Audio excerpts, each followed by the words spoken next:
आनापानसती ध्यान साधना हा सजगता आणि जागरूकतेचा अभ्यास आहे. तथागत सम्यक संबुद्धांनी आपल्याला मध्यम मार्ग दिलेला आहे. हा मध्यम मार्ग काय आहे?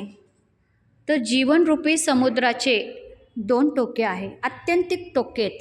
एक सुख उपभोग आणि एक आत्मक्लेश. सुख उपभोग आणि आत्मक्लेश अत्यंत टोकाचे. तर आपल्याला या दोन्ही पण टोकांपासून मध्यम मार्ग कोणी दिला आहे? तर सम्यक संबुद्धांनी आपल्याला मध्यम मार्ग दिलेला आहे, मज्जिमा प्रतिपदा. तो मध्यम मार्ग काय आहे? तर आर्य अष्टांगिक मार्ग आहे.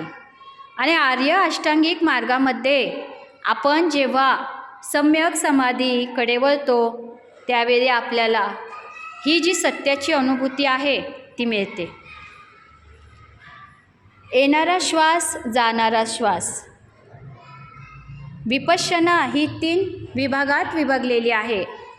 आर्य अष्टांगिक मार्ग, शील, प्रज्ञा आणि समाधी. येणारा श्वास आहे आश्वास, बाहेर पडणारा श्वास आहे प्रश्वास. नाकाचे त्रिकोण जे आहे त्याच्यावर लक्ष द्यायचं आहे. तुम्हाला माझ्या